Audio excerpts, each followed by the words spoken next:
বলতো এ পৃথিবীতে সত্য কি? এ পৃথিবীতে সত্য বস্তু কি? খাঁটি সত্য বস্তুটা এক কথায় বলো। বলছে এ পৃথিবীতে সত্য বস্তু ব্রহ্মের উপাসনা অর্থাৎ ভগবানের ভজন সাধন এই মনুষ্য জীবনের একমাত্র সত্য।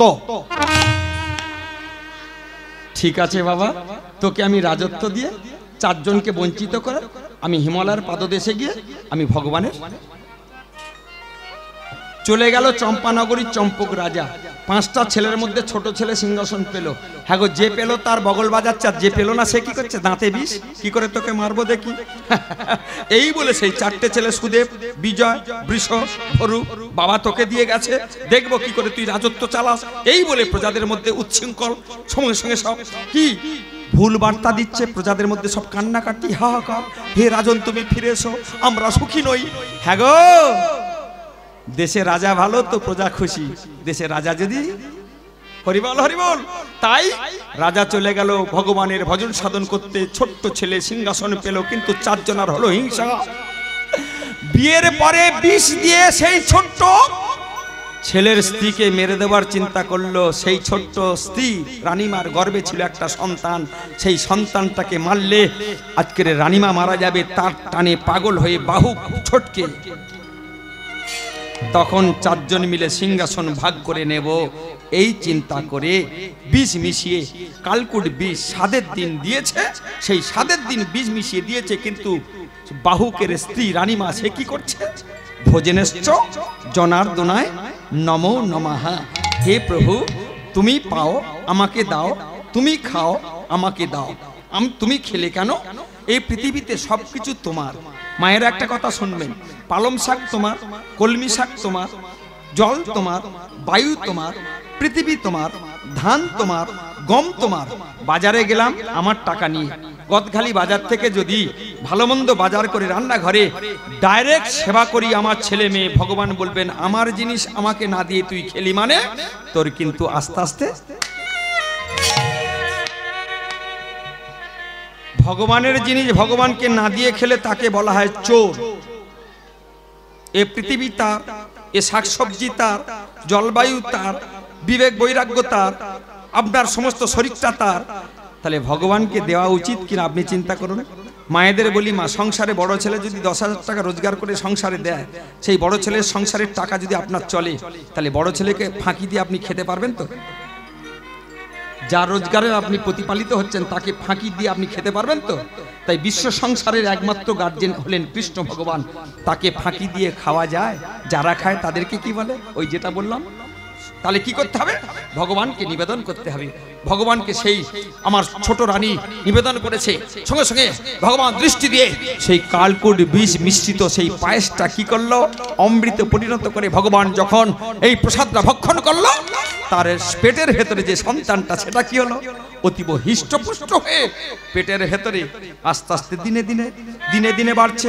আজকের এই কথা যখন ছোট রানী শুনতে পেয়েছে, তখন স্বামীকে বলছে, ওগো স্বামী গো, আর এখানে থাকবো না, চলো চলো আমরা চলে যাব, যেখানে গেলে কোনো হিংসা থাকবে না, কোনো কলহ থাকবে না, কোনো ভগবানের নাম থেকে বিরত হব না, প্রত্যেকটা মুহূর্তে আমরা চলে যাব। তাই আমার রাজা রানী দুজনে সেই সিংহাসন ছেড়ে প্রজাদের ছেড়ে চলেছে পথ চলিতে আরে বলিতে, পথ চলিতে আর বলিতে, পথ চলিতে আরে বলিতে, তারা পথ চলিতে বলিতে, পথ চলিতে আর বলিতে, পথ চলিতে আর বলিতে, তারা লহে লহে কৃষ্ণ নাম, মধুর নাম হরি নাম, তারা লয়ে কৃষ্ণ নাম, মধুর নাম হরি নাম, তারা লহে লহে কৃষ্ণ নাম, মধুর নাম হরি নাম, তারা লয়ে কৃষ্ণ নাম, মধুর নাম হরি নাম, পথ চলিতে আরে বলিতে, পথ চলিতে আর বলিতে, পথ চলিতে আর বলিতে, পথ চলিতে আর বলিতে। আপনাদের কথা আপনাদের ফিরিয়ে দেব। সকাল থেকে সন্ধ্যে পর্যন্ত কার জন্য খাটিমা? কিছু ভক্ত ছাড়া বেশিরভাগ ভক্ত এবং মায়েরা বলবেন নিজের সংসারের জন্য খাটি, ওটা কাম। কিছু বাবুরা চিন্তা করেছেন সারবস্তু কি, মায়েদের বুঝিয়ে দিই মা। ফুলে কি আছে? মধু। মৌমাছি কি খায়? মধু। সেই মৌমাছি কোথায় যায়? ফুলের কাছে গিয়ে। সেই মৌমাছি ফুলের কাছে গিয়ে বিচার করে ফুলের রং কেমন, যদি লাল হয় তবে মধু খাবো, নীল হলে চলে যাব। মৌমাছির লক্ষ্য ফুল নয়, মধু। ফুলের মধ্যে মধু যাবে, সঙ্গে সঙ্গে চুমুক দিয়ে পেটটা ভরি। এটা হলো অসার সংসার। সকাল থেকে সন্ধ্যে পর্যন্ত যার জন্যে এই গাধার মতো খেটে চলেছি, আমি তার প্রমাণ। আমি প্রত্যেকটা দিন রাত জেগে জেগে টাকা নিয়ে যাব, বউ বলবে কই 500 টাকার বান্ডিল দাও। যদি দিই বলবে তোমার মতো স্বামী ভালো, আর যদি না সরিয়ে রাখি না এটা থাক, প্রভু সেবা হবে, বলে তোমার সংসারে আমার সংসারে, এখন তুমি তখন তুমি, গদখালি আছে, বাড়িপুর আছে, হ্যাঁ ঠাকুরপুকুর আছে, সারা বিশ্বে শুধু একটাই কথা, আমি থাকবো, আমি আমি আমি আমি হাম। হ্যাঁ, যখন লাঙল চষে একটা গরু না, গরুটা ডাকে হাম। গরুটা যখন মরে যে গোভাগাড়ে যায়, গোভাগাড়ে যাওয়ার পরে যখন মুচিরা চামড়া ছাড়িয়ে কি করে, গোভারে ফেলে দেয়। আস্তে আস্তে দেখবেন কিছু কিছু শুকনো নাড়ি রোদের প্রখরে নাড়ি একদম শুকনো হয়ে যায়। সেই গরু শুকনো নাড়ি কারা নিয়ে যায়? মুচি, ধুনুরি। ধুনুরি নিয়ে গিয়ে দুদিকে মাথায় পিছনে একটা টান মারে। টান মারার পরে সেই গরুর নাড়ি যে হামায় হামায় করতো, শুকনো হয়ে গিয়ে দড়কচা হয়ে গিয়ে একদম দড়ির মতো হয়ে গিয়ে দেখবেন একটা যেই ডান্ডা মারে তখন তুহু তুহু তুহু। ভগবান বুঝে হেসে বললে, ওরে সেই বললি, শেষে বললি যখন শুকনো দড়ি হলি। তাই আমরা শুকনো দড়ি যখন হব তখন মনে হবে আজকের একটু হরিনাম করতে পারলে হতো। যেদিন উঠতে পারবো না সেদিন মনে হবে বড় বড় দল এসেছে, একটু কীর্তন শুনে আসি। আজকের ক্ষমতা আছে, দুত্তর টিভি দেখি, দুত্তর ওখানে একটু গল্প করি। তাই মা সাবধান, আসছে কি সম্মুখে আধার রাতি, হয়েছ বিষাজাতি। সম্মুখে আধারের রাত্রি, হয়েছ দিশাহীনী যাত্রী। সম্মুখে আধার রাতি, হয়েছ কোন দিশাহীনা যাত্রী। সম্মুখে আধারের রাত্রি, হয়েছ দিশাহীনী যাত্রী। চলিতে তাহার নাম, বলিতে তাহার নাম, ওগো চলিতে তাহার নাম, বলিতে তাহার নাম। মধুর নাম, হরি নাম। পথ চলিতে আরে বলিতে, পথ চলিতে আর বলিতে, পথ চলিতে আরে বলিতে, উলুধ্বনি হরিবল হইয়া বলিতে, পথ চলিতে আরে বলিতে, পথ চলিতে আহার বলিতে। সব ছেড়ে চলে গেল কোথায়? ছোট রানী বাহুক এবং ছোট রানী পেটে তার কি সন্তান, বিষ খাইয়ে মারার চেষ্টা করেছিল, কিন্তু মরেছে কি না। কেন? ওই যে গর্ভের মধ্যে সেই হিষ্টপুষ্ট ছেলেটাকে ধরে চলে গেল দক্ষিণ ভারতের ঔর্ব ঋষি। ঔর্ব ঋষির আশ্রমেতে গিয়ে সেই রাজা রানী বললেন, আমরা দাসীর মতো সব ছেড়ে চলে এসেছি, আপনি একটু থাকার জায়গা দেন। ঔর্ব ঋষি সেই জায়গা দিল। জায়গা দেওয়ার পরে মন্দির মার্জন, তুলসী পাতা চয়ন। ও মায়েরা, তুলসী পাতা তোলো। কোন কোন দিন? 5টা নিয়ম বলে যাচ্ছি। বাসি কাপড়ে তুলতে যেওনি, কেবল কালকে উঠে অ্যাটাক করবে। বাসি কাপড়ে তুলবে না, তেলে মেখে যাবে না, পূর্ণিমায় তুলবেন না, অমাবস্যায় তুলবে না, একাদশীর পরের দিন, পারণের দিন, দ্বাদশী তিথিতে তুলসী পাতা চয়ন কঠোরভাবে নিষিদ্ধ। যে যত বলুক রবিবার টবিবার তুলসী গাছের জন্ম, ওসব বাদ দাও। 5টা নিয়ম মেনে তুলসী গাছের কাছে যাবে, 4 বার প্রদক্ষিণ করবে, পূব দিকে মুখ করে 3 বার হাততালি দিয়ে, এইবারে তুলসী পাতা হাতে নখ থাকলে কেটে ফেলবে, এই আঙুলটা ঠেকবে না, এই আঙুল দিয়ে আলতো করে চোখে জল দিয়ে কেঁদে কেটে বৃন্দা ঠাকুরানীকে ভিক্ষে চাইবে। 2টো মন্ত্র মুখে বলবে, নমো তুলস্যমৃত জন্মাসিতাং কেশবপ্রিয়া কেশবার্তিতাং চিনামি বরদা ভব শোভনে। হে বৃন্দা ঠাকুরানী, তোমার প্রাণ বল্লভা আমার কৃষ্ণ ভগবানকে সেবা দেবার নিমিত্তে তোমার কাছে আমি করছি। এই মন্ত্র 5টা দিন মেনে তুলের পরে আপনি চন্দন ঘষে চন্দনের সাথে তুলসী পাতাটা কৃষ্ণকে দেন, আর রাধারানী যদি পাশে থাকে তাকেও আপনি দেন। কেন? শাস্ত্র বলছে অভেদ রাধা কৈশোর কানু, রাধা কৃষ্ণের কোনো ভেদাভেদ নাই, লীলাবিলাসের জন্য বাম অঙ্গ থেকে তিনি। অনেকে বলে রাধারানীর চরণে দেব কি করে বাবা? কৃষ্ণ রাধা কোনোদিনই ভেদাভেদ ভাববেন না, একই বস্তু। তাহলে অভেদ রাধা কৈশোর কানু তপ্ত হেমি গোরাতনু। আজকের রাধারানীর চরণেও তুলসী পাতা দিলে কোনো অপরাধ হয় না। এই রকম মন্দির মার্জন করতে করতে করতে করতে একদিন ঔর্বশী কি করলো?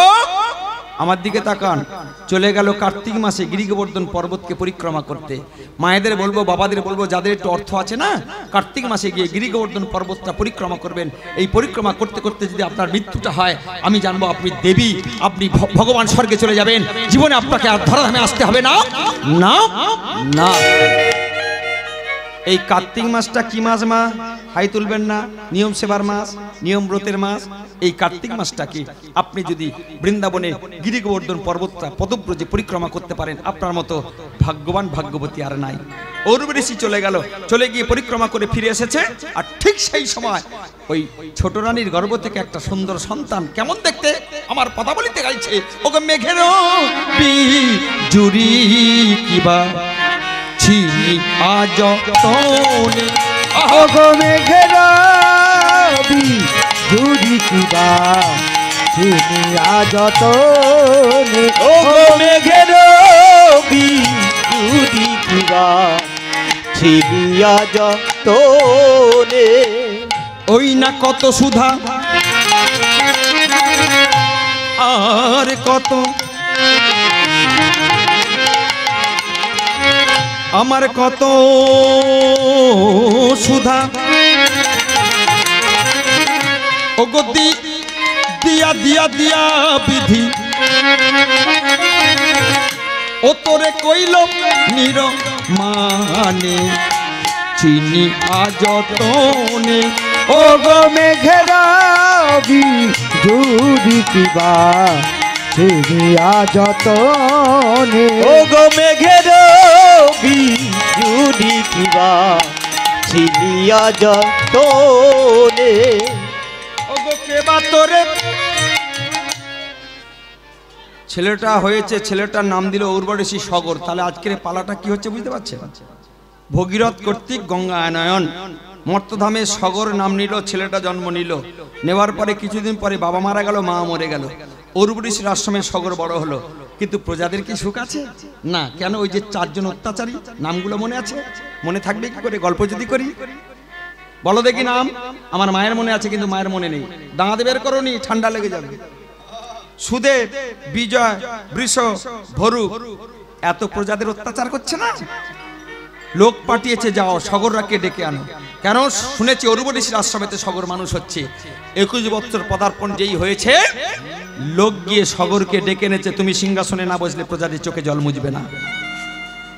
পালিত গুরুদেব, সেই গুরুদেবকে প্রণাম করে, এই গুরু প্রসঙ্গে একটা কথা বলি মা, খুব ভালো করে শুনবেন। এখানে যারা ভক্ত এসেছেন অনেকে, পিছনে বাবুরা কিন্তু এক মনে শুনছে, বসে আছে অনেক দূরে, কিন্তু সামনে যারা কিলবিল কিলবিল কিলবিল, একই সিঁদুর সবাই পরে, কপাল গুনে ঝিলিক মারে মারে। সিঁদুরের রং কপাল গুনে দেখুন কি সুন্দর লাগছে। আর না বলবো না, ঠিক আছে, শুনে নাও। একটা আশ্রমে 1000 খানেক শিষ্য, একটা বকাটে শিষ্য, তার নাম ভূতনাথ। ভূতনাথ এসেছে, তার পিছনে সবাই কাটি দেয়। কিন্তু ভূতনাথ কি জিনিস ভালো করে শুনবেন, বসে পড়ুন। এই ভূতনাথকে নিয়ে সবাই তাচ্ছিল্য করে। গুরুদেব মনে করছে 1000 খানেক শিষ্যের মধ্যে কে আমার আপনজন, আমাকে একটা পরীক্ষা করতে হবে। একদিন পরীক্ষা করবার নিমিত্তে কি করলো গুরুদেব, ঘরের ভেতরে দরজা দিয়ে শুয়ে আছে। 7টা বেজে যায়।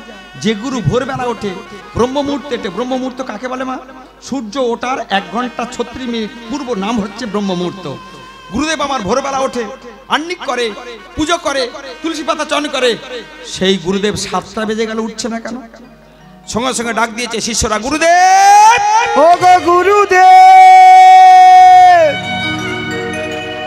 যেই গুরুদেব বলে ডেকেছে, গুরুদেব আমার ঘরের ভেতর থেকে বলছে, বাবা আজকের ভীষণ জ্বর হয়েছে, একটা ফোঁড়া উঠেছে, ফোঁড়ার টানে উঠতে পাচ্ছি না। 1000 খানেক শিষ্যর মধ্যে ভূতনাথ আছে, তার মধ্যে 2-4 জন 10 জন শিষ্য দরজাটা ঠেলে যেই ঘরে ঢুকেছে, গুরুকে দেখে শিষ্যগণ চমকে উঠলেন। যেই গুরু সেই কৃষ্ণ ভজনিষ্ঠা করি, নামের সহিত আছে আপনি। গুরু রুষ্ট হলে কৃষ্ণ রাখিবারে না রে, কিন্তু কৃষ্ণ রুষ্ট হলে গুরু রাখিবারে। তাহলে কৃষ্ণের চেয়ে গুরুর ক্ষমতা বেশি। সেই গুরুদেব শুয়ে আছে, কেন ফোঁড়া উঠেছে? কোথায় ফোঁড়াটা উঠেছে? আমার দিকে তাকাও, ঠিক।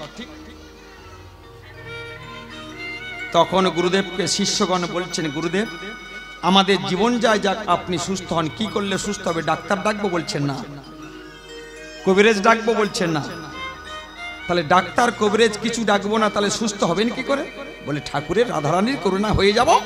তবে আমি স্বপ্ন দোষে জানতে পেরেছি তোদের মধ্যে অনেক শিষ্য আছে আমাকে ভালোবাসিস। বলে হ্যাঁ, কেমন বাসিস? বলে জীবন দিয়ে দেবো। বলে তাই নাকি?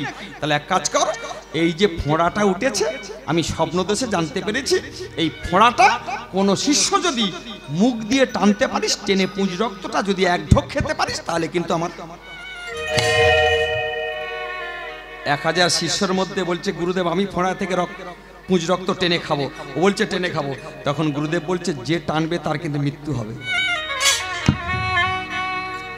1000 ছিল, সঙ্গে সঙ্গে সব ফাঁকা। কত ছিল? 1000। কি বলেছিল? আমি ভালোবাসি। কি বলেছিল? জীবন দিতে পারি। সব ফাঁকা হয়ে গিয়ে সেই ক্যাবলা ভূতনাথ, কিরে বাড়ি যাবি নি? বলে গুরুদেব তোমাকে ফেলে বাড়ি যাব। বলে সবাই ফাঁকা হয়ে গেছে। বলে সবাই যায়, তুমি আমার বাবা, তুমি আমার মা, তুমি আমার খুড়ো, তুমি আমার মেশো, তুমি আমার রাধা, তুমি আমার কৃষ্ণ, তুমি আমার জন্ম, তুমি আমার মৃত্যু, তুমি আমার দিন, তুমি আমার রাত। তোমার বিপদ আমার বিপদ, আমি সন্তান হয়ে তোমার পুঁজ রক্ত টানবো। বলে তাতে তোর মৃত্যু হবে। বলে ওটাই আমার আনন্দ। অন্তত আমি জানবো আমি গুরুদেবের জন্যে। এই বলে সেই ভূতনাথ ল্যাবলা ক্যাবলা ছেলে হ্যাঁ কি করলো? গুরুদেবের সঙ্গে সঙ্গে ফোঁড়ায় মুখটা চাপলো। তখন গুরুদেব বলল, এতই যখন তোর মৃত্যু স্বাদ জেগেছে তুই মর। এই বলে সেই মুখটা যখন ফোঁড়ার মধ্যে দিয়েছে চেপে নেখা। শিষ্য আমার চোখ বুঝিয়ে জানলে তো এবার মরবই। তবে একবার গুরুমন্ত্র জপ করি। গুরু ব্রহ্মা গুরু বিষ্ণু, গুরু ব্রহ্মা গুরু বিষ্ণু, গুরুদেব মহেশ্বর, গুরুদেব মহেশ্বর, গুরু সাক্ষাৎ পরম ব্রহ্ম, পরম ব্রহ্ম, তস্मै শ্রী গুরবে নমো নমঃ, তস্मै শ্রী গুরবে নমো নমঃ। ফোঁড়ার মধ্যে মুখটা দিয়ে পুঁজ রক্ত সঙ্গে সঙ্গে টানছে টানছে টানছে। টানার পরে সঙ্গে সঙ্গে একটা ঢোক খেয়ে সেই ভূতনাথ শিষ্য বলছে, বলে গুরুদেব এ তো পুঁজ রক্ত নয়। বলে কি? বলে এ তো আমের রস। বলে ওরে আমার থায়ে কি আর ফোঁড়া উঠেছে? বলে কি? বলে দেখবি? তবে কাঁচি নিয়ে আয়। কাঁচি আনার পরে সেই ব্যান্ডেজটা কেটেছে, দেখা গেল এত বড় একটা আম ধপাস করে সেই উরুদ থেকে। বলে গুরুদেব এ তো ফোঁড়া নয় আম। বলে এই 1000 খানেক শিষ্যর মধ্যে তোরা বলতিস না আমি বড় আমি বড় আমি বড়, এটা পরীক্ষা করার জন্য সব ফাঁকা হয়ে গেছে, একমাত্র শিষ্য তুই। ওগো ভক্ত মোর মাতা পিতা, ওগো ভক্ত মোর গুরু, ওগো ভক্ত মোর মাতা পিতা,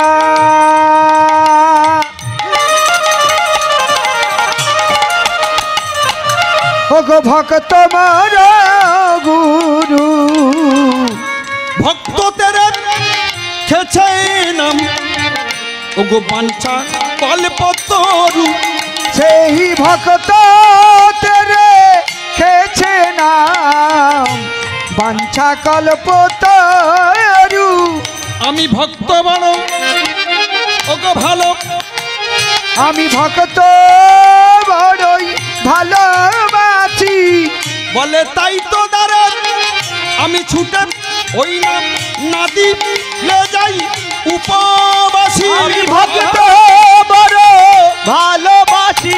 ওই না স্বর্গ থেকে মরতে আমি ভক্ত বড় ভালোবাসি।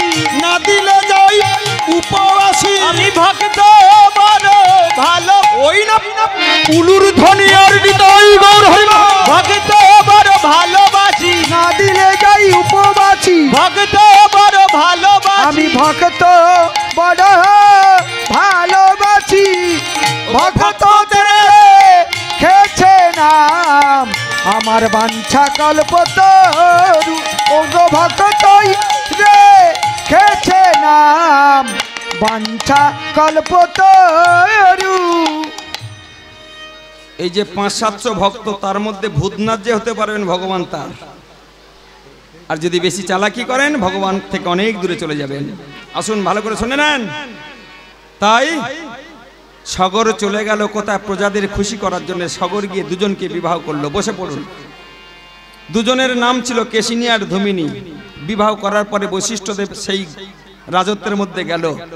যেই গেল বশিষ্ঠদেবকে দুটো রানী আমার হাত দেখালো। হাত দেখে সঙ্গে সঙ্গে বশিষ্ঠদেব চমকে উঠল। কেন চমকে উঠেছে? বড় রানীকে বলল, কেশিনী আমার হাত দেখে, তোমার হাত দেখে আমি অনুভব করলাম তোমার 60,000 পুত্রের জননী তুমি হবে।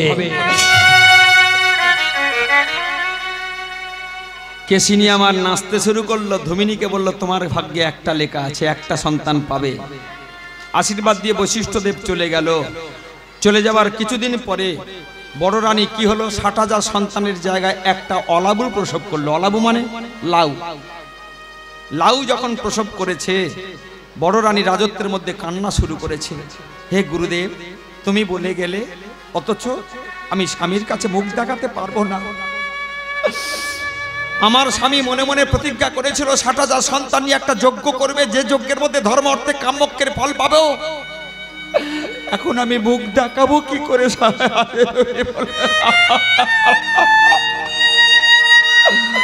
লাউটাকে কোলে নিয়ে বড় রানী কেশিনী আমার কাঁদছে আর ডাকছে কি, ঠাকুর, হে ঠাকুর, আধারে যামি একা আমি খুঁজি গো তোমায়, হাতে ধরে পারে করে নিও গোয়া মাই।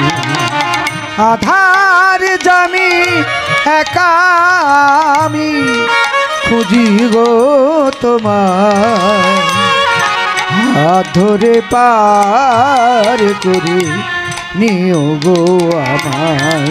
প্রভু হাত ধরে পার করে নিও গো আমায়। আধারে জামি একা আমি খুঁজি গো তোমায়, হাতে ধরে পার করি নিও গো আমায়। ও গো আধার জামি একা আমি খুঁজি গো তোমার,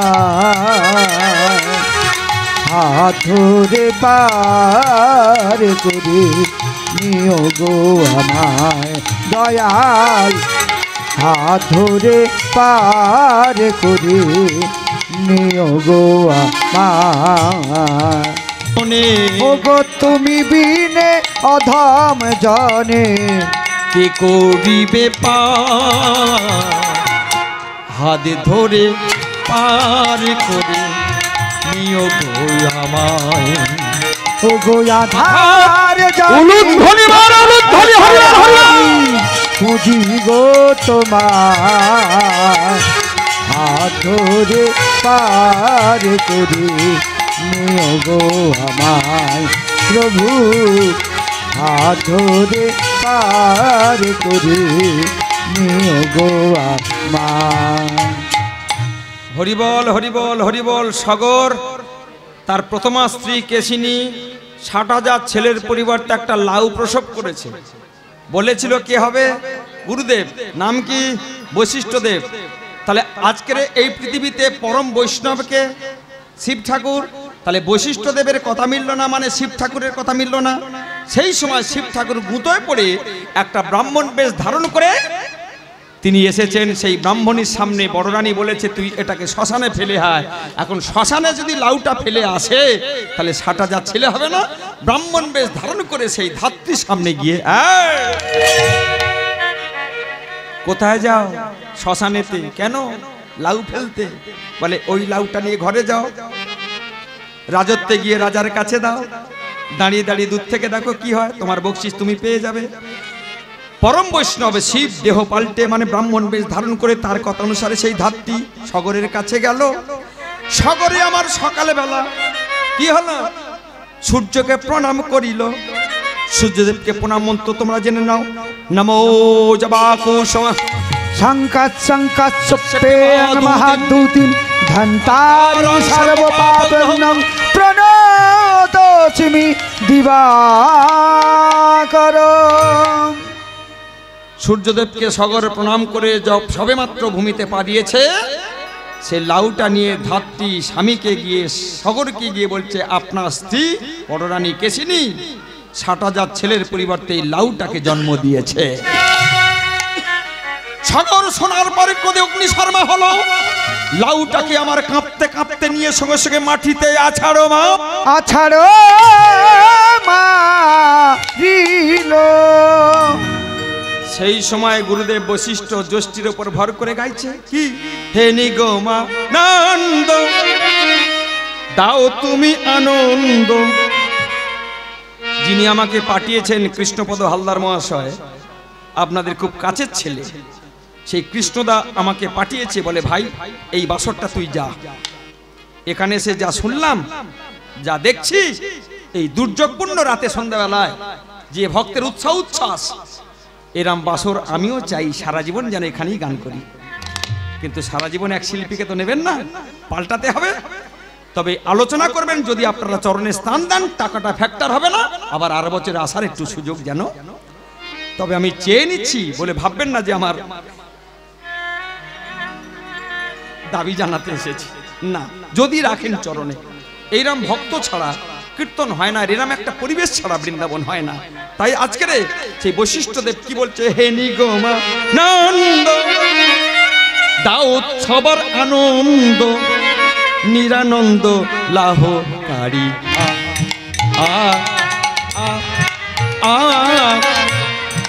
নিরানন্দ লাহ কারি। ওগো হে নিগমা নন্দ দাও প্রভু আনন্দ, নিরানন্দ লহ কারিয়া। নিরানন্দ লহ কারিয়া। হে নিগমা নন্দ দাও প্রভু আনন্দ, ওগো নিরানন্দ লাহ কারি নিরানন্দ লাহ কারি। ওগো হে নিগমা নন্দ দাও প্রভু আনন্দ, নিরানন্দ লহ কারিয়া।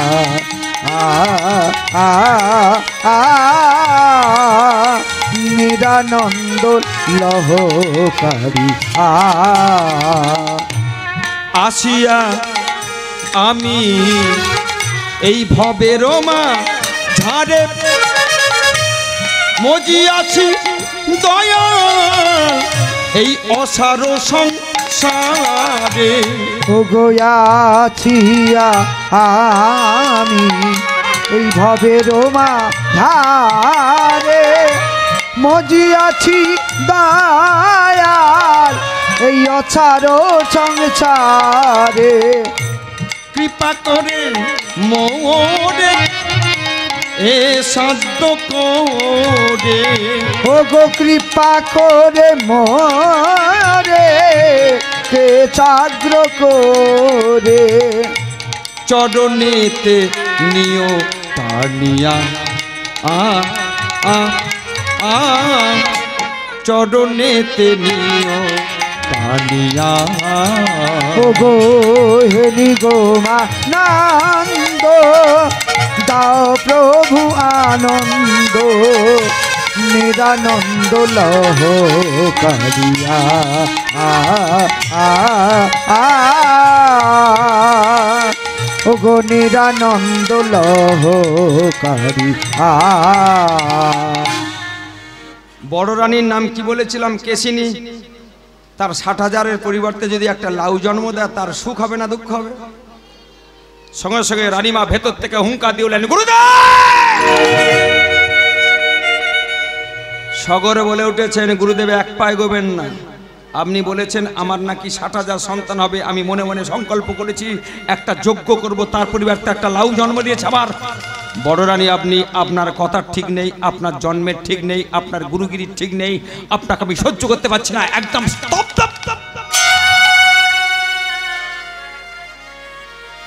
সঙ্গে সঙ্গে কশ্যপ মুনি হাসছেন। আমি গালাগালাজ দিচ্ছি, তুমি হাসছো বলে, সেই জন্যই আমরা গুরু। যত আঘাত দাও আমাদের মুখে হাসি ছাড়া কোনোদিন ক্রোধ হবে না। আচ্ছা সগর, বলো, ওই যে লাউটাকে ফাটিয়েছো, হুমেতে ফেলেছো, দেখো তো ওর ভেতরে কি? বলে পোকা। ওই একটা একটা পোকা, একটা একটা ছেলে। ওই পোকাগুলোকে নিয়ে ঘি মাখানো কলসিতে যতন করে রাখো, নির্দিষ্ট দিন অন্তে ঘি মাখানো কলসি থেকে একটা একটা। সগরের এখানে একটা প্রাণ সঞ্চার হলো। আস্তে আস্তে সগর একটা একটা পোকাকে একটা একটা ঘি মাখানো কলসিতে সরা চাপা দিয়ে নির্দিষ্ট দিন অন্তে সেখান থেকে একটা একটা সন্তান মিলে গেল। কত? 60,000। এবার বলুন, গুরুর বাক্য লঙ্ঘন করা কি অপরাধ? বুঝতে পারছেন? গুরুদেব বলেছিল 60,000 হবে। লাউয়ের ভেতর থেকে হোক, ফুলের ভেতর থেকে হোক, কুমড়োর ভেতর থেকে হোক, তা তো তোমার দরকার নেই। 60,000 সন্তান তুমি পাবে, পেয়েছো। তাহলে ধৈর্য ধরলে না কেন? এই বলে 60,000 সন্তান হলো। আর সেকেন্ড রানীমা ধুমিনীর কাছ থেকে একটা ছেলে হলো। সেই ছেলে বড় হয়ে বিয়ে করলো। বিয়ে করে একটা সন্তানকে জন্ম দিয়ে সগরের নাতিকে রেখে তা সেই ছেলে হিমালয়ের পাহাড়ে তারা তপস্যা করতে চলে গেল। তাহলে সগরের হলো একটা নাতি, তার নাম অংশুমান, আর মাফ করবেন অসমাঞ্জা। আর 60,000 সন্তান সগরের নিজের। মনে মনে যজ্ঞ করবে বলে একটা ঘোড়া এনেছে। ঘোড়াটা এনে এবার কি করছে? পৃথিবীর ভূমণ্ডলে ছেড়ে দিয়েছে। সেই ঘোড়া টকবক টকবক টকবক টকবক টকবক টকবক। যেতে যেতে ঘোড়াটা একদিন থেমে গেল একটা বনেতে। ঘোড়াকে লক্ষ্য করে, মা একটু শান্ত হন, একটু বুঝে নেন। জঙ্গলের মধ্যে তাঁবু খাটিয়ে সৈন্যটা রইল। আর ঘোড়া সেই সুযোগে সেই ইন্দ্র এসে চুরি করলো। ইন্দ্র চুরি করলো কেন? ইন্দ্র জানতো সগর যদি যজ্ঞ সাকসেসফুল হয় তাহলে আমার গদি চলে যেতে পারে। সেই ভয়ে ইন্দ্র সেই যজ্ঞের ঘোড়া কি করলো? ওগো চুরি করিল, ঘোড়া চুরি করিল, চুরি করিল, ঘোড়া চুরি করিল, যজ্ঞের ঘোড়া সগরের চুরি করিল। ওগো যজ্ঞের ঘোড়া সাগরের রাজার আজ চুরি করিল।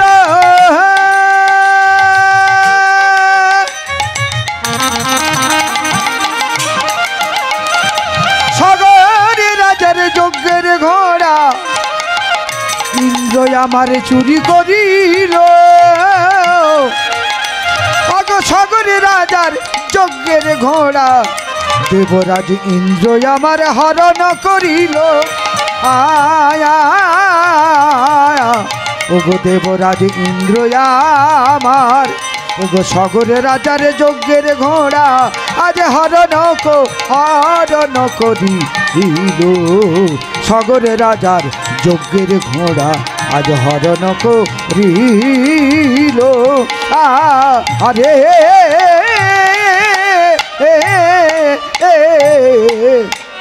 চুরি করিল, ওগো চুরি করিল, যজ্ঞের ঘোড়া সগরে চুরি। ইন্দ্র চুরি করে রাখলো কোথা? যেখানে ডুবতে যাবেন। কোন জায়গা ডুবতে যাবেন মা?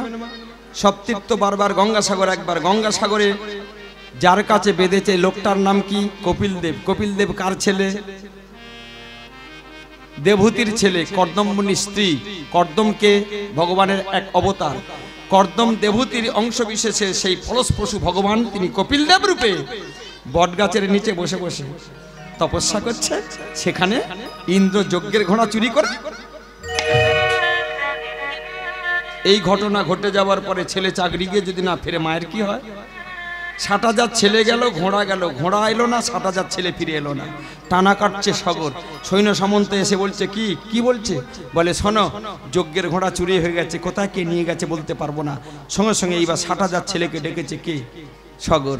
বাবা, যজ্ঞ করব, তোরা আমাকে সহযোগিতা করবি বলেছিলিস, আজকে যজ্ঞের ঘোড়া কে নিয়ে গেছে, কোথায় গেছে তোরা গিয়ে দেখে আয়। এই বলে সেই 60,000 ছেলে আশ পালন করে, কাউকে প্রণাম না করে, কাউকে নমস্কার না করে, শ্রদ্ধা সম্মান না জানিয়ে আশ পালন করবে। খুঁজে খুঁজে দেখতে পেল পাশে বসে একজন তপস্যা করছে, আর ঠিক তার পাশে যজ্ঞের ঘোড়া বাঁধা। সঙ্গে সঙ্গে সাগর রাজা 60,000 ছেলে বলতে লাগলো, চোর, ডাকাত, বদমাশ, লম্পট, ইতর, বাঁদর ইত্যাদি ইত্যাদি। যেই বলতে সঙ্গে সঙ্গে কপিল দেবের ধ্যানে ভেঙে গিয়ে কপিল দেবের চোখে থেকে আগুন বেরিয়ে 60,000 ছেলের উপরে পড়ল। আর 60,000 ছেলে ছটপট ছটপট ছটপট করতে। 60,000 ছেলে পুড়ে ছাই হলো। কোথায়? যেখানে ডুববেন, সাগরে। সাগরে যে মেলায় যাবেন সেখানে 60,000 ছেলে পুড়ে ছাই। ছেলে যদি না ফেরে বাবার কি হয়? এইবার ডেকেছে নাতিকে। নাতির নাম কি? অংশুমানের ছেলে অসমাঞ্জা। অসমাঞ্জাকে ডেকেছে সাগর, দাদু ভাই আসো। দাদু বলে, যা, তোর গুরুজনরা গেছে, ফিরো না কেন, দেখে কি হয়েছে। এই বলে সেই নাতি গিয়ে চারিদিকে চারি লোক ঘুরে ঘুরে সেই সাগরে যখন পৌঁছালো, পাশে বসে ঠাকুর তপস্যা করছে। ভগবান আছে কোথায়? আছো অনলয় নীলে, চিরনভ নীলে,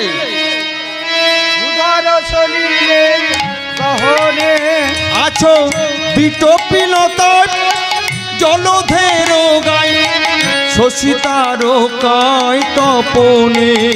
আছো অনলয় নীলে, চিরনভ নীলে, ভূধর সলিলে গহনে।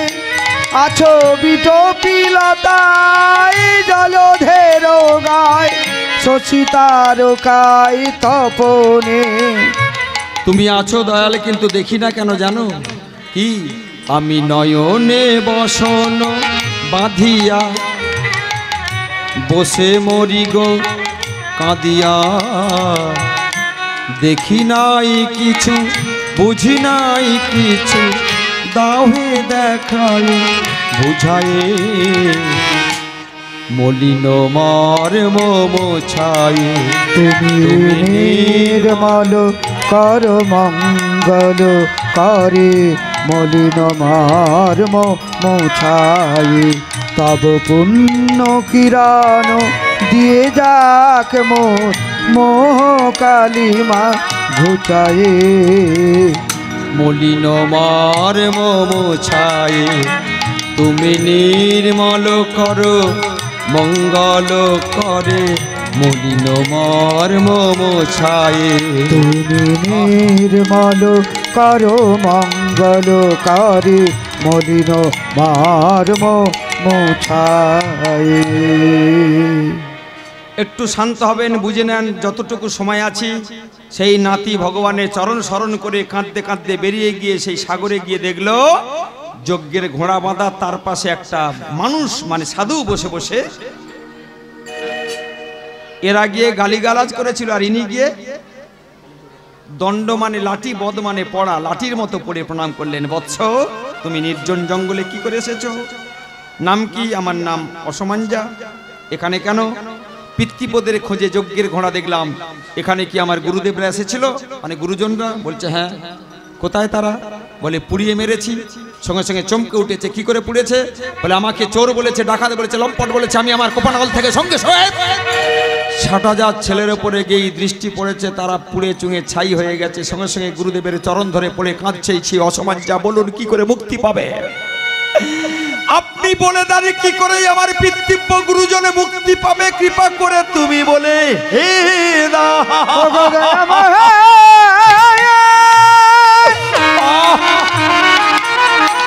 তুমি বলে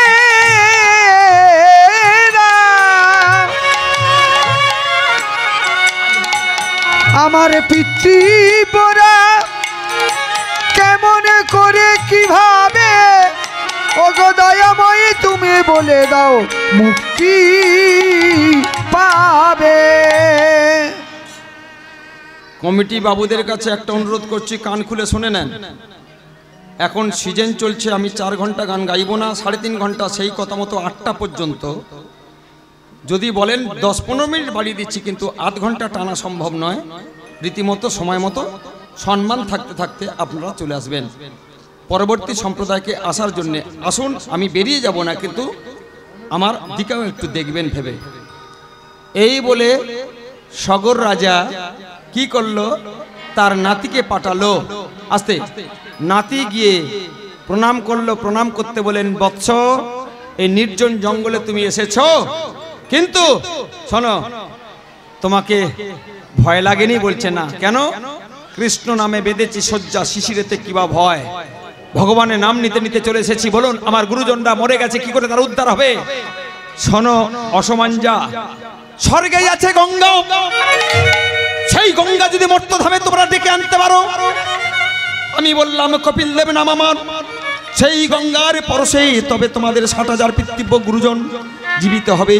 গঙ্গা যদি মর্তধামে না আসে, মর্তধামে সেই গঙ্গার পরশ যদি না পায়, তোমার পিতৃব্য গুরুজনরা কোনোদিন জীবিত হবে না। শোনো বৎস, আমি তোমায় বললাম স্বর্গে আছে গঙ্গা, গঙ্গাকে যদি কোনোদিনই আনতে পারো, গঙ্গার পরশে তবে মুক্তি পাবে। শুনে নিয়ে চলে আসলো অসমাঞ্জা। এসে দাদু ভাইকে বলল, দাদু ভাই চলে গেল গঙ্গাকে আনতে। কোথায়? হিমালয়ের পাদদেশে। গঙ্গে গঙ্গে গঙ্গে। সগরের কথা গঙ্গা দৃষ্টিপাত করলো না। সগরের ছেলে চলে গেল, কে? নাতি চলে গেল অসমাঞ্জা, তার কথা দৃষ্টিপাত করলো না। অসমাঞ্জার ছেলে চলে গেল দিলীপ, দিলীপের কথায় গঙ্গা কর্ণপাত করলো না। দিলীপের অবর্তমানে কোনো পুরুষ ছিল না, ভগে ভগে সম্ভোগে একটা ভগীরথ বিকলাঙ্গ সন্তান, সেটা অষ্টবক্র মুনির অভিশাপে আশীর্বাদ হয়েছে ভালো হয়ে গিয়ে এই ভগীরথ যাচ্ছে গঙ্গাকে আনতে, পূর্বপুরুষের উদ্ধারের জন্যে, বংশের মর্যাদা ফিরিয়ে দেওয়ার জন্যে গঙ্গাকে মর্তধাম আনার চেষ্টা চলছে। কোথায় গেল ভগীরথ? ভগীরথ গিয়ে হিমালয়ের উচ্চ শিখরে উঠে আজকে ডাকছে, ওগো পতিত পাবনি তুমি গঙ্গে, ওগো পতিত পাবনি তুমি গঙ্গে, ওগো পতিত পাবনি তুমি গঙ্গে, ওগো পতিত পাবনি তুমি গঙ্গে, ওগো পতিত পাবনি তুমি গঙ্গে, ওগো পতিত পাবনি তুমি গঙ্গে, পতিত পাবনি তুমি গঙ্গে, ওগো পতিত পাবনি তুমি গঙ্গে, পতিত পাবনি তুমি, ওগো পতিত পাবনি তুমি গঙ্গে, ওগো পতিত পাবনি তুমি গঙ্গে, ওগো পতিত পাবনি তুমি গঙ্গে। মা দেখা দাও, ওগো মা তুমি দেখা দাও, ওগো গঙ্গে তুমি দেখা দাও। স্বর্গে গঙ্গার জন্ম হয়েছে ভগবানের বিষ্ণুর কারণের কারণম। একদিন শিব ঠাকুর এমন গান শুনিয়েছিল, সেই শিব ঠাকুরের গানেতে শুনবেন ভালো করে, নারায়ণ গুলে জল হয়ে, যখন জল হয়ে বামঙ্গ থেকে ঝরে পড়ছে, সৃষ্টিকর্তা ব্রহ্মা দেখতে পেয়ে কমণ্ডল করে সেই জল। ব্রহ্মাকে, সৃষ্টিকর্তা ব্রহ্মাকে নারায়ণ বলেছিলেন, ব্রহ্মা আমার কারণের বাড়ি, কারণ সর্বকারণের, এখান থেকে একটা নারীর জন্ম হবে, তার নাম গঙ্গা, গোপনে তুমি মানুষ করো। সেই গঙ্গা যখন ভক্ত ডাকছে ভগীরথ, তখন গঙ্গা মর্তধামে আসার প্রতিজ্ঞা করলেন। সেই সময় ব্রহ্মা কাঁদছে, মা তুই আমায় ছেড়ে চলে যাবি, আমার কাছে এতদিন তুই মানুষ হলি, আমাকে কাঁদিয়ে তুই চলে যাবি। সেই সময় গঙ্গা বলল, ভক্ত যদি কেঁদে ডাকে বাবা আমাকে যেতেই হবে, তবে শোনো, একদিকে তুমি আমার বাবা, একদিকে আমার ভক্ত, তাই আমি তিনটে ভাগে ভাগ হব। একটা স্বর্গে থাকবো, তার নাম মন্দাকিনী, আর একটা শরীর নিয়ে আমি মর্তধামে যাব, তার নাম হবে গঙ্গা, আর একটা শরীর নিয়ে পাতালে প্রবেশ করব দৈত্যদের সেবা দেওয়ার জন্য, তার নাম হবে ভগবতী। মন্দাকিনী স্বর্গে আছে, গঙ্গা ভগীরথের কথায় মর্তধামে আসবে, আর পাতালেতে তার একটা কাটাপ করে অংশ নিয়ে ভগবতী নাম নিয়ে চলে যাবে। যদিও পাতালের জল আস্তে আস্তে শুকিয়ে যাচ্ছে, আস্তে আস্তে শুনবেন টিউবওয়েল থেকে যে জলটা পান করি সেটা হলো ভগবতী, ভোগের নিমিত্তে ভগবতী। ত্রিধারায় ভাগ হলো, মন্দাকিনী রয়ে গেল স্বর্গে দেবতাদের সেবা করবে, আর একটা শরীর নিয়ে আসছে কোথা, শিবের মাথায়। সঙ্গে সঙ্গে শিবের মাতা ভগীরথের কথাতে একদম এসে ছাপাট করে আছাড় খেয়ে পড়েছে। ওগো ভগীরথ, তার ডাকেতে আমার শিব ঠাকুরের মাথায় গঙ্গা ওগো পড়ে গেল। ওগো শিব ঠাকুরের মাথায় গঙ্গা পড়ে গেল। ওগো ভক্তের ডাকে উদ্ধারের লাগি আমার শিবের জটায় পতিত হলো। ওগো ভক্তের ডাকে আজ উদ্ধারের লাগি আজ শিবের জটায় পতিত হলো। আমার পতিত পাবো আজ করুণাময়ী মা গঙ্গে, আমার শিবের মাথায় ওগো পতিত হলো। ওগো ভগীরথে ডাকে আমার বলে এমন ভাবে যদি ওগো ডাকতে পারো গঙ্গা এসে পতিত হবে। ওগো ভক্ত আমার দেখেছে গো, ওগো গমন ভাবে পতিত হবে। আজ চোখের জলে ভগীরথ দাম দিতে ওগো গঙ্গায় আমার পতিত হলো। আমার স্বর্গ থেকে শিবের মাথায় ওগো গঙ্গায় আমার পতিত হলো। উলুর ধ্বনি আর হৃদয় গৌর হরি। গঙ্গায় আমার পতিত হলো। ভগীরথের ডাকে মাগো গঙ্গায় আমার পতিত হলো। আজ গঙ্গায় আমার পতিত হলো। ডাকলো ভগীরথ, পড়ল কোথা, শিবের মাথায়। তা শিবের মাথায় যদি গঙ্গা থাকে তাহলে বংশ কি করবে উদ্ধার হবে? আবার ফের শিব ঠাকুরকে সন্তুষ্ট করলেন, আসুন একটা সন্ধ্যেবেলা শিবাষ্টক গান হয়ে যায়। প্রভু নিঃসম মিসম শেষ গুণ গুণহীন। কারা কারা শিবরাত্রিতে মাথায় জল ঢেলেছ? শিবরাত্রি মাথায় শিবের মাথায় কারা কারা জল ঢেলেছ? হরি বল। বুড়ো ঢালবে, বুড়ি ঢালবে, কচি ঢালবে, কচি ঢালবে, সবাই ঢালবে। কেন? শিব হলো পারাপারের একমাত্র। ছুরিদের চেয়ে বুড়িরা বেশি ডাকবে, খোকাদের চেয়ে বুড়োরা বেশি ডাকবে, কারণ আমাদের তো যাওয়ার সময় হয়ে গেছে। দেখবেন যখন প্রভুর নাম করব তখন যত সর্দিরূপী শিব তুমি ড্রেনটাকে আটকে দিও না, আমি যেন হরি নাম করতে করতে। হরি বল। বেশিরভাগ বুড়ো বুড়ি মরার আগে কি হয়, একটা ঘড়ঘড়ানি হয়। ঘড়ঘড়ানি যাতে বদনটা বলতে পারে, যাতে শ্বাসনালীটা আটকে না যায়, ওটাই হলো সর্দিরূপী শিব। তুমি আমার ড্রেনটাকে ক্লিয়ার রেখো, আমি যাবার সময় যেন হরি নাম করতে করতে। অনেকে বলে শিবের মাথা জল ঢালা হয় ভালো স্বামী পাবার জন্য। যারা বেশি শিবের মাথা জল ঢালবে দেখবে তাদের স্বামী বেশি ভাগ। প্রভু নিঃসম মিসম শেষ গুণ গুণহীনম ঈশম গরা ভরুণ। প্রভু নিঃসম নিঃসম শেষ গুণ গুণহীনম ঈশম গরা ভয়নম। প্রভু নিঃসম নিঃসম শেষ গুণ গুণহীনম ঈশম গরা ভরুণ। প্রভু নিঃসম নিঃসম শেষ গুণ গুণহীনম ঈশম গরা ভয়নম।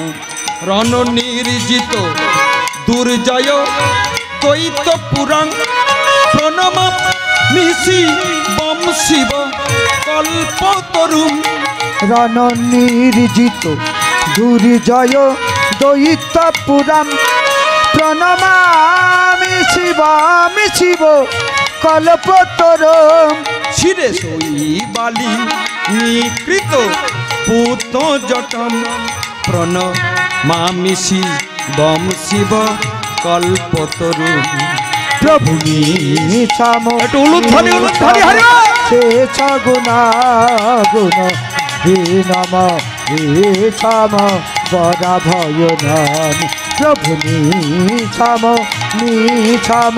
সে গুণা গুণ হে নম হে ছাম বরা ভয় নাম। শিবের প্রসঙ্গ এলো যখন, যারা উলুধ্বনি দিয়েছেন এই উলুর জন্মটা কোথা থেকে বলে দিই, দিয়ে শেষের দিকে একটু গল্পের ছলে মিলিয়ে দেবো, তার মধ্যে এসে যাবে সম্প্রদায়। অনেকে ব্যাখ্যা দেয় উ মানে কৃষ্ণ, লু মানে রাধা, রাধা কৃষ্ণ খুশির জন্য উলু, ওটা হচ্ছে বাচ্চা ছেলেদের সাইড করে দেন। আসল কি শিবপুরাণ থেকে বলছি, শিবপুরাণে বলছে সতী দক্ষযজ্ঞ লীলা শুনেছ? সতীর বাবার নাম কি ছিল? প্রজাপতি দক্ষ। বাড়ি কোথায়? হরিদ্বার, কনখল। সেই হরিদ্বারের কনখলে সতী ছোটবেলা থেকে শিবকে ভালোবাসত।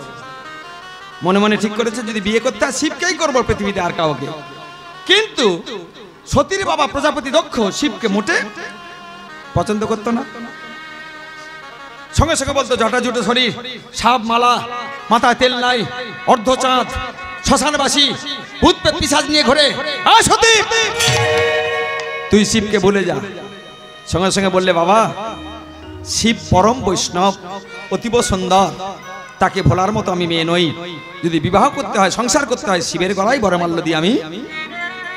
বাবার অবর্তমানে ছটে বলছি, সতী একদিন কৈলাসপতিকে টেনে আনলো, সতী কৈলাসপতির গলায় বরমাল্য দিয়ে সতী শিবের সঙ্গী হয়ে চলে গেল। এইবারে বাবার হলো রাগ, আমার অবর্তমানে তুই বিয়ে করে সেই জটাজুটো সেই ব্যক্তিকে, ভূতের রাজা যে, সে তাকেই তুই বিয়ে করে চলে গেলি, তোকে আমি তেজ্যপুত্রী করলাম সতী। এই বলে বাবা হরিদ্বারের কনখলে একটা যজ্ঞ করছে। সেই যজ্ঞটার নাম কি? শিবহীন যজ্ঞ। সবাই আসবে কিন্তু জামাই আসবে না। মায়েদের একটা কথা বলি, বিনা নিমন্ত্রণে 3 জায়গায় যাওয়া যায়। কোথা? হরিনামলে আসা যায়, কেউ মরে গেলে মাটি দিয়ে শ্মশানে যাওয়া যায়। বিয়ে করে বাপের বাড়ি থেকে, মানে শ্বশুর বাড়ি থেকে বাপের বাড়ি আসতে গেলে কোনো নিমন্ত্রণের দরকার নেই, এখানে আসা যায়। মা যেমন বিয়ে করে এখানে এসেছেন, মা যদি বাপের বাড়ি যায় বাবার অনুমতি নিতে হয় না। তাহলে 3 জায়গা যজ্ঞ করছে কে? বাবা, সতী তার মেয়ে, হোক না না বা মানে, তাহলে আমি বাবার কথা অনুসারে যদি নিমন্ত্রণ না করে তাহলে যাওয়া যায়। এখন শিব ঠাকুর যজ্ঞে বসেছে, সেই সময় মানে ধ্যানে বসেছে, সেই সময় সতী গিয়ে বলছে, ওগো স্বামী, সাড়া দিচ্ছে না। স্বামী গো, আমার বাবা হরিদ্বারের কনখলে যজ্ঞ করছে, আমি যাব। সঙ্গে সঙ্গে বলছে তুমিও চলো। শিবের ধ্যান ভেঙে গিয়ে বলছে, ওগো সতী, তোমার বাবা যজ্ঞ করছে বেশ ভালো, আমি জানি যজ্ঞ করছে, কিন্তু তুমি তার মেয়ে, তুমি যেতে পারো, কিন্তু আমি তার ছেলে নই, আমি যেতে পারি না। বলে তুমি তো জামাই। বলে জামাই আর ছেলে এক জিনিস নয়, ছেলের মতো কিন্তু ছেলে নই, তুমি যাও। কিন্তু সতী, স্বামী হিসাবে একটা কথা বলি শোনো, যেহেতু তোমাকে নিমন্ত্রণ করতে তোমার বাবা আসেনি, আমি স্বামী হিসাবে তোমাকে বলবো তোমার যাওয়াটা ঠিক হবে না। মায়েদের একটা কথা বলবো, কান খুলে শুনে নেন, স্বামীর কথা অমান্য করে যে মেয়েরা চলবে, শুধু বাপের বাড়ি যাওয়া নয়, স্বামীর কথা অমান্য করে যে কথা বলবে, গুরুজন জ্ঞানে যদি না নির্দেশ পালন করে, সে নারীর কপালে দেখবেন সতীর মতোই হতে বেশি বাকি থাকবে না। এই বাচ্চাটাকে একটু সরে যেতে বলো, এ বাবা আস্তে সরে যা। সঙ্গে সঙ্গে সতীকে অনুমতি দিল না, সতী জোর করে ঠেলে চলে আসলো। আসার পরে ছটে বলি বাবা সামনে ডাকা হলো। বাবা সঙ্গে সঙ্গে বলল, এই মুখপুরি শয়তানি মেয়ে ছেলে, দূর হয়ে যা, তোকে আমি মৃত বলে ঘোষণা করেছি, তুই আমার কাছে জীবিত নস, দূর হয়ে যা, দূর হয়ে যা। মেয়েরা সব সহ্য করতে পারে, একটা জিনিস পারে না কি? মাথায় তেল নেই, সাপের মালা গলায়, ভূষা ভূষো শরীর, ভূতের রাজা, তাকে তুই স্বামী জ্ঞানে চলে গেছিস, তাকে বিয়ে করে সেদিন থেকে ওই আমার কাছে তুই মৃতা, আমার কাছে মৃতা। আর ওই ভালো করে শুনবেন, ওই লম্পটটাকে বিয়ে করে যেদিন থেকে চলে গেছিস আমার সংসার থেকে, এই রাজত্ব থেকে, সেদিন থেকে ওকে আমি আমার জামাই বলে মানি না, মানি না, মানি না। মেয়েরা সব সহ্য করতে পারে, মা স্বামী নিন্দা পারে সহ্য করতে? সতী আমার কানে আঙুল দিলে রে কথা বলো না। সঙ্গে সঙ্গে স্বামী নিন্দা সহ্য করতে না পেরে আজকের সঙ্গে সঙ্গে কি করলেন, পুরক কুম্ভক রেচক ত্রিধারা প্রণাম যোগে সতী আমার সঙ্গে সঙ্গে দেহত্যাগ করতে কেঁপে গেল কৈলাস। শিব ঠাকুর আরো পেতে দেখলো সতী দেহত্যাগ করেছে। যেই দেহত্যাগ করেছে শিব ঠাকুর রেগে গিয়ে এখান থেকে একটা কেশরাশি ছিঁড়ে নিলেন, ছিঁড়ে নিয়ে সঙ্গে সঙ্গে মাটিতে মারলেন। বাভই একটা দৈত্য জন্ম নিল। দৈত্যটার নাম সবাই জানেন, কি বলুন তো? বীরভদ্র। বীরভদ্র জন্ম নিয়ে বলছে, প্রভু আপনার শরীর থেকে আমার জন্ম হয়েছে, বলুন কি করতে হবে? বলে আমার শ্বশুরের কনখল হরিদ্বারেতে তুমি গিয়ে এখন এই যজ্ঞটাকে পণ্ড করে দাও। যেই বলা বীরভদ্র আস্তে আস্তে নন্দী ভিরিঙ্গি ভূত পেতদের নিয়ে সমস্ত চলে এলেন হরিদ্বারের কনখলে। এসে দেখলেন প্রজাপতি দক্ষ সঙ্গে সঙ্গে সেই বীরভদ্র প্রজাপতি দক্ষের মুন্ডুটা সঙ্গে সঙ্গে এমন ভাবে চালিয়েছে, ধরটা বাইরে পড়েছে, মুন্ডুটা গিয়ে যজ্ঞের মধ্যে পুড়ে ছাই হয়ে গেল। ধরটা লাপাচ্ছে। সাধু ঋষি মুনিগণ তখন বলা বলি করছে, হায় রে এ কি হলো? প্রজাপতি দক্ষ যজ্ঞ করছে, কিন্তু সেখানে যিনি আসল মালিক তার মুন্ডুটা কেটে যজ্ঞকুণ্ডে পুড়ে ছাই হয়ে গেছে। এই সময় সবাই নারায়ণকে ডাকতে শুরু করলো। নারায়ণ এলো। নারায়ণ এসে বলছে, যে মুখে শিব নিন্দা করেছে তার কাছে ক্ষমা না চাইলে আমি কিছু করতে পারবো না। এই বলে শিব এলো। শিব আসার পরে বলছে, যে বাবু আমার মুখে নিন্দা শুনেছে, আমার মুখ নিন্দা করেছে, আমার নাম নিন্দা করেছে, তাকে আর মানুষের বদন দেব না, একটা ছাগলের বদন দিলাম। এই বলে একটা ছাগ মুন্ডু কেটে নিচে মানুষ, ওপরে ছাগলের মাথা ঝুলে দিল। প্রজাপতি দক্ষ হয়ে গেল ছাগলের মতো, তবে সবটা নয়, নিচেটা মানুষ ওপরটা ছাগল। এইবারে নারায়ণ যেহেতু সামনে আছে, সবাই নারায়ণের নাম করতে লাগলো। নারায়ণ পরাবেদা, নারায়ণ পরাক্ষরা, নারায়ণ পরাগতি, নারায়ণ পরামুক্তি, এই নাম করতে করতে কিন্তু প্রজাপতি দক্ষ সে বলতে চাইছে, কিন্তু এখানে এসে আটকে যাচ্ছে। কেন? এখানে এটা ছাগলের জীব, ছাগলের জীব, সে বলা অভ্যেস নেই। সঙ্গে সঙ্গে যখন আটকে যাচ্ছে, সেই ছাগলমুখ প্রজাপতি দক্ষ এত বড় একটা জীব বের করে শুধু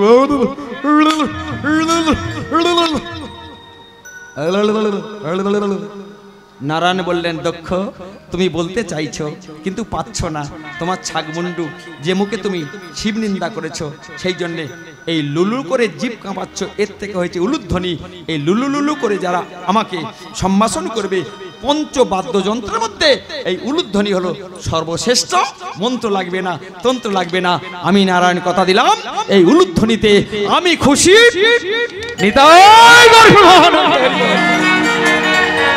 শিব ঠাকুরের মাথায় পড়লো। শিব ঠাকুরের মাথা থেকে ভগীরথ পে শিবাষ্টক করে শিব ঠাকুরকে খুশি করে মর্তধামে আনলো। এমন জায়গায় পড়লো গঙ্গা, সেখানে একটা গর্ত ছিল। গর্তের মধ্যে গিয়ে, গর্তের মধ্যে গঙ্গা থাকলে উদ্ধার হবে? সমুদ্র মন্থন করে ইন্দ্র একটা হাতি পেয়ে, হাতি উঠেছিল। ভগবান নারায়ণ ইন্দ্রকে সেই হাতিটা বলেছিল, তুমি চড়ে চড়ে বেড়াও, তবে এই ইন্দ্র কিন্তু এই হাতিটার গায়ে অশেষ ক্ষমতা। হাতি ইন্দ্রকে বহন করে। ভালো করে শুনবেন। এই বলে সঙ্গে সঙ্গে আমার সেই গর্তে পড়ে গিয়ে গঙ্গা বলছে, বাবা ভগীরথ তোর বংশকে উদ্ধার করব, কিন্তু এই গর্তের মধ্যে থাকলে তো উঠতে পারবো না বাবা। বলে মা তাহলে কি করব? বলে ইন্দ্রের বাহন হাতি, তার গায়ের ক্ষমতা খুব, সেই হাতিটার দুটো দাঁত আছে, এসে পাহাড়টাকে ধাক্কা মারলে আমি বেরিয়ে গিয়েই তোর বংশকে। সেই হাতিটার কাছে ভগীরথ এসে বলছে, আমার মাকে উদ্ধার করতে হবে। এখন হাতি শুনেছে স্বর্গের গঙ্গা দেখতে সুন্দরী, আমি উদ্ধার করব, তুলব ঠিকই, কিন্তু আমার ইচ্ছা পূরণ করতে হবে। ভগীরথ বলল, তোমার কি ইচ্ছে? বলে তোমার মা দেখতে সুন্দরী, তাকে আমি বিয়ে করে সংসার করব, এটা আমার মনের ইচ্ছা। হাতি যদি বলে গঙ্গাকে বিয়ে করে সে আমার ঘর সংসার করবে, তাহলে ইন্দ্র কাকে বইবে? তখন গঙ্গা শুনলো, শুনে বলছে, ডেকে আন আমি, তবে আমার একটা শর্ত আছে। কি? আমি 3টে ঢেউ মারবো, সেই 3টে ঢেউ সে যদি সোজা হয়ে থাকতে পারে তাকে আমি। ছেলেদের চেয়ে মেয়েদের গায়ের ক্ষমতা বেশি। দুর্গাপুজো দেখেছো? দুর্গাপুজোর সময় দুর্গা আমার অসুরকে একবার যদি মায়েরা দুর্গার মতো দুর্গতি নাশিনী রূপ ধারণ করে না, আমাদের মতো কত অসুর। হরিবল হরিবল। সঙ্গে সঙ্গে ইন্দ্রের বাহন হাতি সে এসেছে, এসে যেই আমার একটা গোত্তা দিয়েছে, ডান দিকের দাঁতটা ভেঙে গেছে। কারণ ডান দিকের দাঁতটা ভাঙার কারণ আছে, বলরাম একটা অসুরকে নিধন করতে গিয়ে সেই অসুরটা ওই পাহাড়ের মধ্যে লুকিয়েছিল, কিন্তু বলরাম সেই লাঙলটাকে অসুরটাকে মেরেছিল লক্ষ্য করে। অসুরটা মরে গিয়েছিল, কিন্তু বলদেব সেই লাঙলটাকে ফেরত নিতে তার মনে নাই। তখন সেই দাঁতটা গিয়ে লাঙলে লাগা যা, ডান দিকের দাঁতটা কাচাং করে ভেঙে গেল, আর বাম দিকের দাঁতটা গিয়ে সেই পাহাড়ের মধ্যে প্রবেশ করলো। প্রবেশ করে পাহাড়টা খণ্ড খণ্ড হয়ে ভেঙে গেল। আস্তে আস্তে গঙ্গা বেরিয়ে এসেছে। আসার পরে সঙ্গে সঙ্গে বলছে কি, আমার দাঁত যাই যাক, তবুও তো বিয়ে করতে পারবো। তখন বলছে বিয়ে আমি তোমাকে করব ঠিকই, কিন্তু আমার শর্ত ছিল 3টে ঢেউ মারবো। বলে মারো তোমার ঢেউ। এই বলে হাতি আমার দাঁড়িয়েছে। গঙ্গা যেই একটা রেডিমেড ঢেউ মেরেছে, তাতে ওই নারী শক্তির কাছে হাতি বিশাল শরীর আমার ওগো পড়ে গেল। ওগো হাতি আমার পড়ে গেল। ওগো বিশাল দেহের হাতি নারী শক্তির কাছে পারবে কেন? ওই হাতি আমার ওগো বিশাল দেহের হাতি ওছে পারবে কেন? হাতি আমার পড়ে গেল। বলে ক্ষমা করো ওগো মা গঙ্গে তুমি, ওগো হাতি আমার ওগো পড়ে গেল। বলে ক্ষমা করো মাগো আমায়, ওগো হাতি আমার পড়ে গেল। আজ জীবনে মরণে নারী শক্তি ছাড়া ওগো মাগো আমায় ক্ষমা করো। আমার ভুল হয়ে গেছে মা গো, ওগো আমায় তুমি ক্ষমা করো। আর জীবনে ভুল হবে না মা ওগো মাগো আমায় ক্ষমা করো। ওই না যাই রে ভাবের নিতাই গো, আমায় তুমি ক্ষমা করো। ভুল আমার হয়ে গেছে, আমায় তুমি ক্ষমা করো। বলে মাগো আমায় ক্ষমা করো। হাতি আমার ইন্দ্রের বাহন হাতি গঙ্গার কাছে ক্ষমা চাইলো, কিন্তু তার ডান দিকের দাঁতটা ভেঙে গেছে মা। সেই হাতির মাথাটা উঠল কোথায়? গণেশের মাথায়। গণেশ কেন তার মাথায় উঠেছে? তাহলে অরিজিনাল গণেশের মাথাটা কোথায় গেল? হাতির মাথা যদি গণেশের মাথায় ওঠে কেন উঠলো? ছোট করে শুনে নেন। আপনাদের এইদিকে শুক্রবারের পরের বারের দেবতাটাকে কি বলেন? বড় ঠাকুর। নাম ধরবেন না। বড় ঠাকুর একদিন গোসা করে বসে আছে। পার্বতী বলছে আমার গণেশকে আশীর্বাদ করার জন্য সব দেবতা এসেছে, বড় ঠাকুর আসেন। নারদকে বলো বড় ঠাকুরকে ডাকো। নারদ গিয়ে বড় ঠাকুরকে খবর দিচ্ছে, ঠাকুর চলো মায়ের গণেশকে আশীর্বাদ করতে হবে। তখন বলছে ওগো নারদ কি বলবো, আজকে স্বামী স্ত্রী একটু ঝগড়া হয়েছে, আমার স্ত্রী অভিশাপ দিয়েছে, যার দিকে তাকাবো তার মাথাটা। আমি কি আর সাধে আছি ঘরের মধ্যে? আমি হয়তো থাকার পার্টি নই, যাই তো মনে হচ্ছে মায়ের ছেলেটাকে আশীর্বাদ করি, কিন্তু যেতে পারছি না। আমার গৃহিণী বলেছে আজ দিনে যার মাথা দেখবে তার মাথা কেটে পড়বে, তাই ঘরের মধ্যে চুপ করে আছি। বলে মা বলেছে তুমি যদি না যাও এখান থেকে অভিশাপ ছাড়বে, তাহলে চলো। এই বলে গণেশ ওমা তাকে আশীর্বাদ দিতে ওই বড় ঠাকুর যাচ্ছে বটে, কিন্তু মাথাটা কৈলাসে যাবার পরে সঙ্গে সঙ্গে দুর্গা বলল বড় ঠাকুর বরের মতো মাথাটা নিচু করে কি করছো? আমার ছেলেকে দেখো। বলছে মা ক্ষতি হয়ে যাবে, সামলাতে পারবে না। বলে ক্ষতি হোক আমি সামলে নেব, আমি গণেশের মা, আমার নাম দুর্গা। যেই মা বড় ঠাকুর গণেশের মুখের দিকে তাকিয়েছে, সঙ্গে সঙ্গে সেই গণেশের মুন্ডুটা কেটে দুর্গার দাদা হলো নারায়ণ, দুর্গা হলো বোন, নারায়ণকে ডাকলো, নারায়ণ এলো। বোনের কথাতে দাদাকে বলছে কি বলছে, আমার ছেলের মাথা কেটে গেছে, এখনই তুমি ছেলেকে সুস্থ করো। দেখা গেল ঐরাবত মানে হাতি, যে হাতি ইন্দ্রের বাহন, সে উত্তর দিকে শুয়ে আছে মাথা করে। নারায়ণ জানতে পারলো ধ্যানস্থ হয়ে, সেই মাথাটা কেটে এনে ওই গণেশের মাথাতে। গণেশের অরিজিনাল মাথা কোথায় গেল? অরিজিনাল মাথাটা প্রদীপ হয়ে দেব প্রাঙ্গণে এখন কুঞ্জহাড়িতে এই যে জ্বলছে। তাহলে হাতির মাথা সেই যে হাতিটা মারা গেল সেই হাতিটা কোথায় গেল? হরি বল। এক এক করে তত্ত্ব বেড়ে যাবে, আস্তে আস্তে সাধন করুন। এই বলে সেই সিদ্ধিদাতা গণেশের ডান দিকের দাঁতটা ভাঙা আজও কিন্তু লক্ষ্মী গণেশ সরস্বতী আজকের দুর্গার সন্তান হয়ে আছে।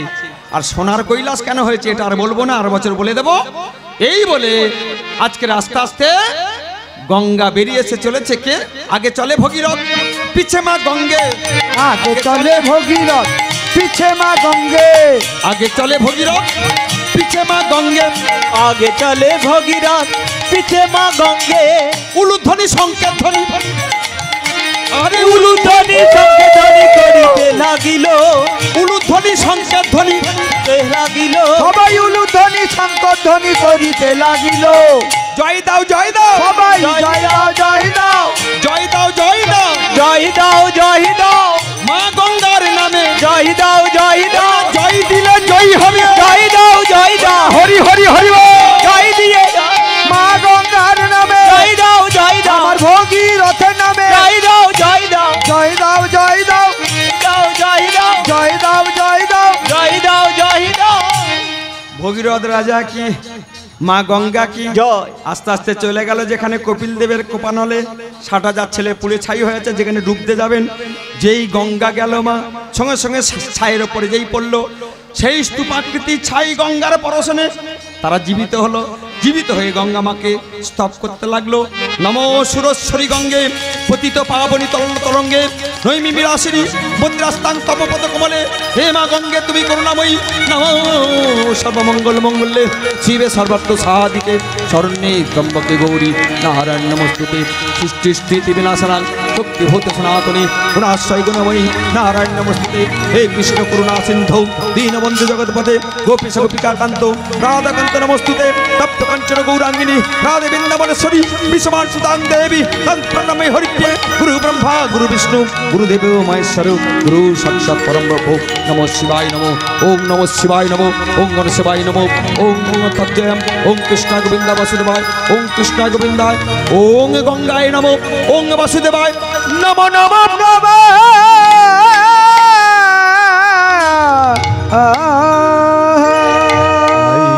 ও মিলন হবে কত দিনে,